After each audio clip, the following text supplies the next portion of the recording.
Salve telanautas, decenautas! Eu sou o Heitor Teixeira e a gente tá aqui mais uma vez para dar prosseguimento com as nossas análises dos episódios de Lanternas da HBO no DCU.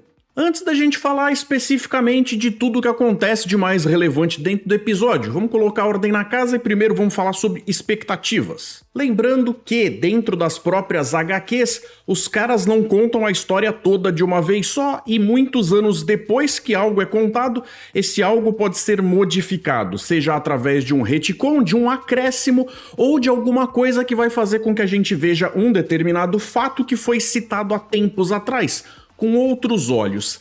Isso sem falar das múltiplas versões depois que os caras resolvem de uma forma ou de outra dar uma resetada.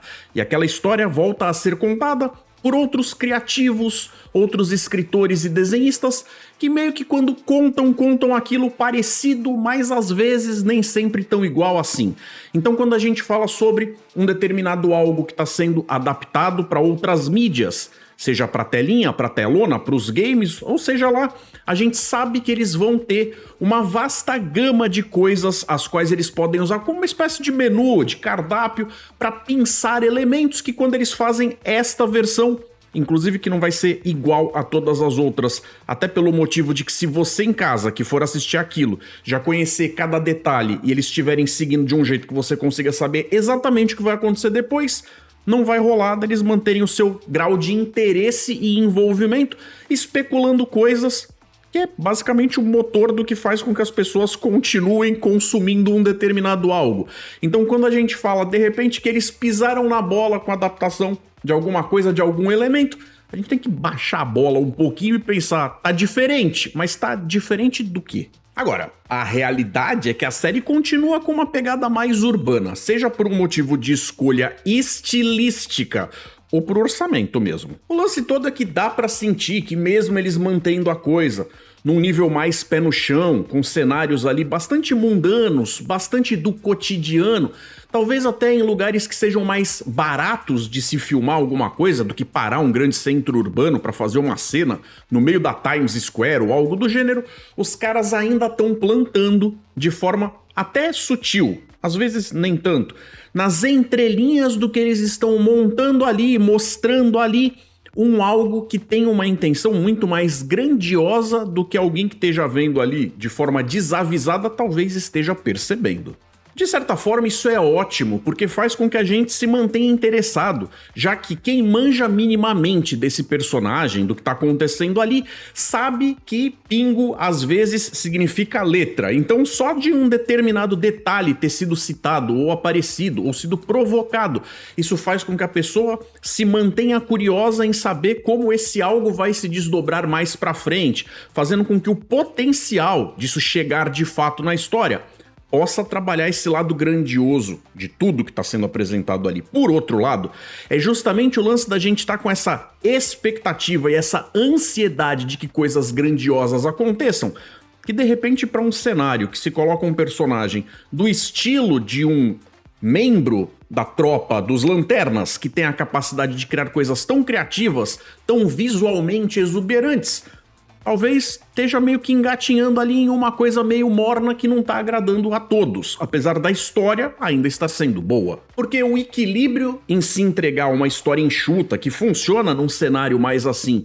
e justamente preencher a vontade dos fãs de ver todo aquele monte de efeitos especiais pra todo lado, pode ser uma coisa bastante complicada nessa gangorra que não vai agradar todo mundo.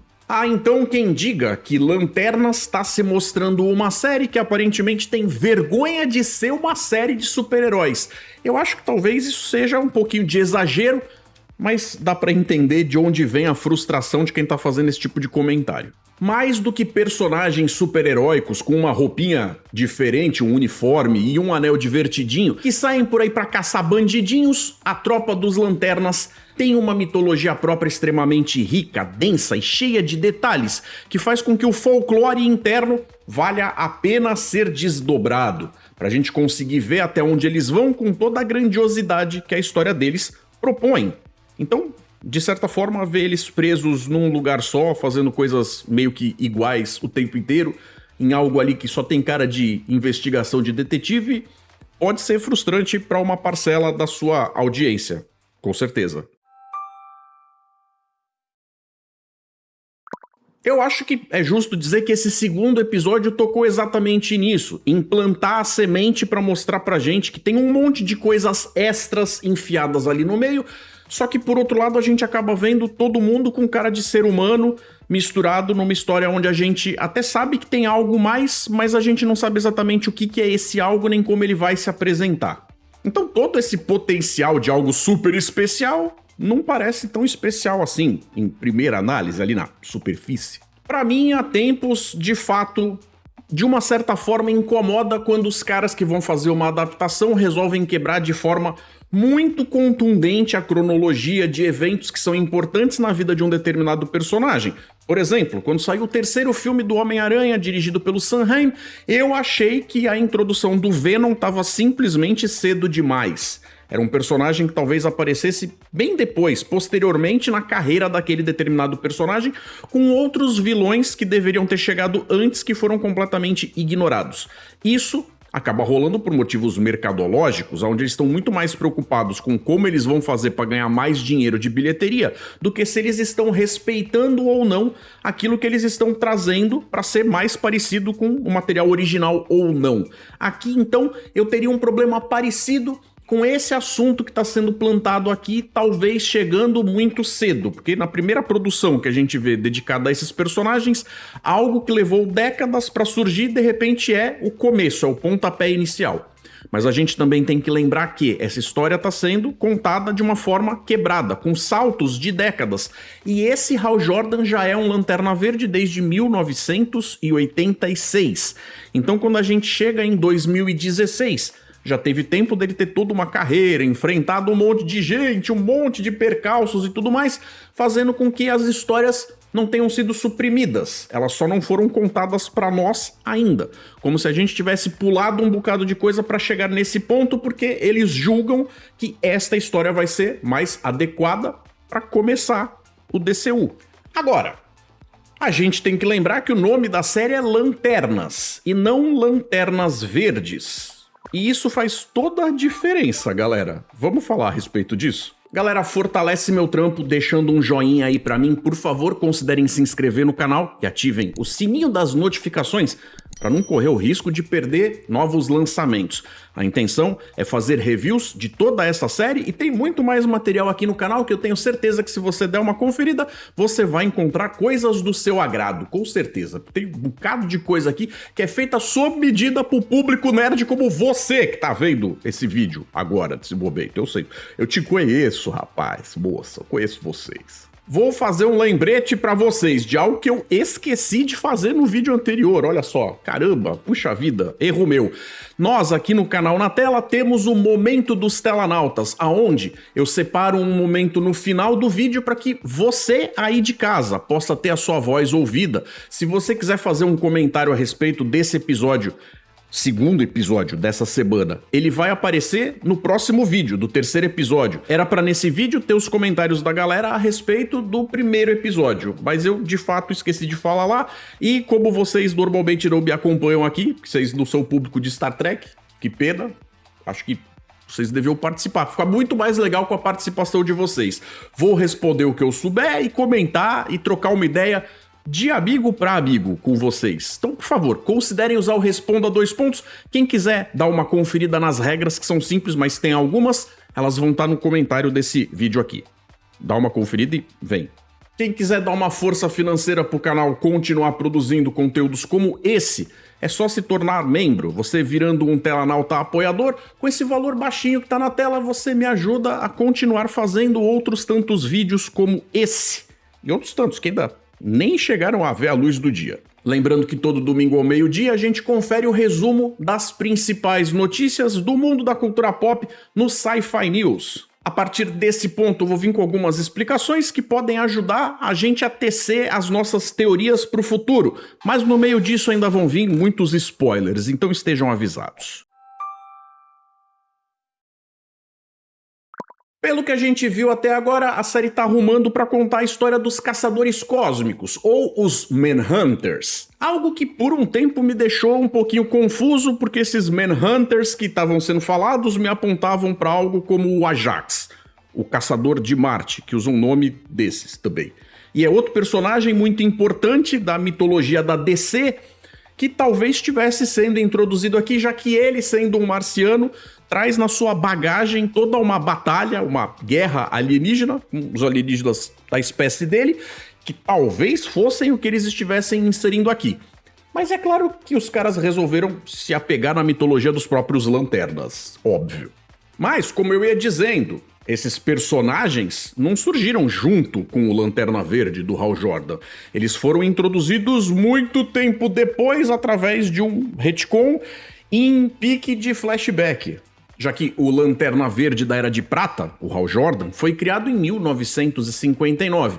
Mas os Caçadores Cósmicos, enquanto os androides caçadores criados pelos Guardiões do Universo, só apareceram pela primeira vez em 1977. Mesmo ano de lançamento de Star Wars, por coincidência. Ou seja, quase 2 décadas depois da estreia do Hal Jordan. A sua introdução, então, de certa forma, serve para aumentar aquele papo da escala de cinza, fazendo com que a gente esteja falando sobre super-heróis, que a gente normalmente vê como mocinhos, mas a história em torno deles ganha essa pincelada de algo mais humano, com escolhas mais falíveis, com consequências, fazendo com que mesmo essa galera, tanto da tropa quanto dos guardiões, tenha esse senso de falibilidade que tem algo que vai acabar perdurando para poder assombrar eles por um bocado de tempo por um erro que eles cometeram lá atrás. Já que esses robôs, esses androides, foram a primeira tentativa dos Guardiões de criar algo parecido com a tropa dos Lanternas Verdes. Antes deles usarem seres sencientes vivos com o poder do anel para poder fazer esse serviço, eles tentaram fazer isso com seres sintéticos, que simplesmente deram problema de fábrica lá e acabaram dando tilt e não agiram do jeito que tinham que agir. Sendo que se eles foram criados para ser uma espécie de polícia intergaláctica, eles deixaram de ser uma polícia do bem, bacana, para agir em prol da sociedade e viraram algo ali meio parecido com uma Gestapo. Então, quando a programação deles teve facilidade em mal interpretar ordens e a forma como elas deveriam ser executadas, ao invés deles executarem ordens, eles saíram executando seres vivos e acabaram tendo que ser substituídos. O que, né, sempre gera aquele mal-estar, sabe qual é que é? E foi no meio disso aí que a gente acabou tendo o tal do massacre do setor 666. Olha só que número sugestivo. Esse foi o evento catastrófico onde os caçadores cósmicos exterminaram quase toda a vida senciente de um setor espacial inteiro devido a tal falha na programação. E aí, meus amigos, a coisa complica um pouquinho. Porque pra dar uma engrossada no caldo dessa mitologia, a saga dos Lanternas Verdes acaba ganhando uns detalhes extras aí que multiplicam em muito o quanto a coisa já era complicada. Sendo que se a gente tá falando dos Lanternas Verdes, os caras resolveram trazer outros espectros de cores, cada um representando uma emoção diferente, para justamente trazer uma patota extra pra a história não ficar girando só em torno da corzinha verde. Então, embora esses Lanternas Verdes existam desde 1959, com o Hal Jordan, porque eu sei que antes dele veio o Alan Scott, mas eu não tô falando do Alan Scott. Outras tropas coloridas foram introduzidas lá pelos anos 2000. Ou se de uma forma ou de outra tinham sido sugeridas antes, foi ali que elas ganharam força. Então, vamos a elas! E vamos começar pelo óbvio.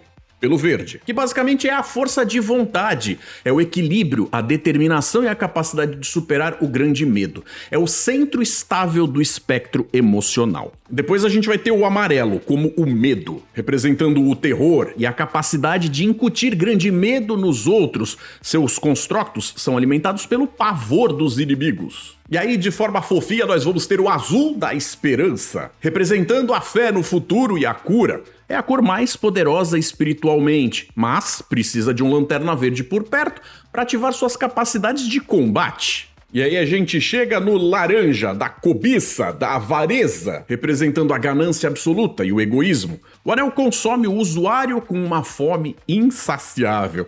Banja uma pegada meio Smeagol. My precious. E aí a gente vai ter o índigo, ou o anil, como a compaixão, representando a empatia profunda. Curiosamente, a tribo índigo usa cajados em vez de lanternas e é composta pelos maiores criminosos do universo, forçados pelo anel a sentirem a dor de suas vítimas. Compaixão por parte de quem, né? E é claro, o violeta da Safira Estrela. Tipo, o amor. Representando o amor em todas as suas vertentes, romântico, familiar, protetor. Pode se tornar perigoso se virar uma obsessão ciumenta ou possessiva. E talvez a gente já tenha visto um representante ou representanta na série. E é claro, a gente não pode esquecer as cores dos dois extremos. Com o preto representando a morte, zumbis cósmicos sem sentimentos que buscam erradicar toda a vida no universo. E por falar nisso, do outro lado, o branco, que é a vida. A junção de todas as cores do espectro representa a própria força vital da criação. Nesse contexto, então, nós temos que falar dos 5 inversos. Sabe aquele tal massacre do setor 666 que eu falei agorinha? Que foi causado pelos caçadores cósmicos? Pois é, só 5 motherfuckers sobreviveram àquilo lá. Tomados pelo ódio e pelo trauma, essa patotinha se juntou no clubinho da ira, do ódio, da raiva, da vontade de dar na cara dos outros. Um desses aí é o tal do Atrócitos. Vai vendo os nomes. E enquanto eu tava falando as cores, você deve ter sentido falta dessa aqui. Porque a gente chega, obviamente, nos Lanternas Vermelhos. Muito tempo depois do tal massacre, alimentado pelo ódio eterno desse evento, Atrócitos usou o sangue dos outros sobreviventes para forjar a bateria central da tropa dos Lanternas Vermelhos. O massacre, portanto, deu origem aos maiores usuários da energia da ira no universo. Eita, galerinha rancorosa, rapaz. Então essa representa o ódio cego, a fúria e o trauma gerado por perdas trágicas. O sangue do usuário é substituído por plasma fervente de pura raiva. Em uma palavra, vingança. Aí, galera, vou lembrar vocês do seguinte: tudo que eu tô falando até aqui, desse tal massacre, dos outros lanternas, tá aqui porque essas coisas são sugeridas e os caçadores cósmicos são citados de forma nominal. Isso pode ou não ser usado da forma como vem das HQs. A gente, usando um pouquinho de lógica, acha que os caras, se forem desviar alguma coisa, não vai ser tanto assim. Mas eles não têm compromisso nenhum de usar tintim por tintim tudo que tá lá na mitologia das páginas do jeito que tá lá. Mas como tá lá, a gente acaba trazendo pra cá, pelo menos pra servir como material pra especulação. Porque senão a gente vai especular com o quê? Com o bumbum? Não dá. Aí, descendo para outros elementos que foram plantados, alguns de forma mais sutil, outros nem tanto no episódio, a gente tem que lembrar que, geralmente, os construtos de luz sólida dependem diretamente de duas coisas: a proximidade do anel e o foco mental contínuo do usuário. Ou seja, normalmente, se o lanterna perde a consciência, desmaia, remove o anel ou ele fica sem energia, o babado ali que ele criou some imediatamente. Porém, aqui nesse segundo episódio, o Jon Stewart manifesta um passarinho, bonitinho, fofinho, vivo. Ele não apenas perde a consciência, como anda com esse bicho pra lá e pra cá pelos Estados Unidos, longe da fonte do anel, mesmo depois que esse já perdeu a sua energia, e mesmo quando ele é colocado inconsciente, quando os caras sequestram ele, o bichinho continua lá, sendo gerado sem explicação no momento, de uma forma que a princípio parece algo impossível, porque isso transgride a lógica da força de vontade pura e entra no território da manifestação de vida senciente. Até para os lanternas mais veteranos da corporação, isso é de fato visto como algo muito fora da caixinha. Lembra do que eu falei a respeito do fato de que de vez em quando os caras trocam a ordem de certas coisas conforme elas vão aparecendo nas HQs e invertem para servir o propósito deles numa nova produção? Nesse caso, uma produção feita para a telinha do streaming? Pois é, isto é o tipo da coisa que, se era para acontecer numa história envolvendo os lanternas, talvez esteja acontecendo cedo demais, já que o Jon tá fazendo isso antes de sequer se tornar de fato oficialmente um Lanterna Verde. E outra coisa importante que precisa ser comentada é uma aparição e introdução de um certo personagem que aparece ali pro finalzinho do episódio. Já que encarnado pelo Ulrich Thomsen, a gente vai ter a chegada do Sinestro. Quem que é esse tal de Sinestro? É um cara que a gente vê quando a gente tá indo junto com o Hal Jordan ali, que foi viajar lá pra Oa, pra interrogar o seu antigo mentor encarcerado Sinestro, que deve estar funcionando aqui meio que como um tipo de Hannibal Lecter. Sabe aquele cara que já foi um baita de um vilão e agora de trás das grades vai ajudar de uma forma ou de outra, dando seus pitacos pra que a outra pessoa que tá fora possa agir com algum conselho? Então, antes de se tornar um vilão, o Sinestro, do planeta Korugar, era considerado o Lanterna Verde mais poderoso, honrado e eficiente de toda a tropa. Ele, inclusive, foi o mentor do Hal Jordan quando esse chegou lá atrás na tropa. Só que a busca obsessiva pela tal ordem universal meio que quebrou o carinha, já que ele usou o poder do próprio anel para, no setor onde ele exercia a sua função, ao invés de fazer as coisas sendo de fato o melhor policial intergaláctico, ele meio que foi um ditador de pulso fechado por de ferro, que basicamente usou o medo para botar ordem ali. E não era para fazer desse jeito, que as regras dessa brincadeira aí desse jogo são outras, mas ele não ligou. Ao descobrirem isso, os Guardiões do Universo tiraram o anel do cara e prenderam ele. Então, de dentro da sua cela, o Sinestro ignora a notícia da ameaça dos caçadores cósmicos para focar especificamente no assunto John Stewart. Ele pergunta pro Hal como é que um novato que está sendo treinado há tão pouco tempo conseguiu manifestar algo tão grandioso, tão inacreditável, tão fascinante.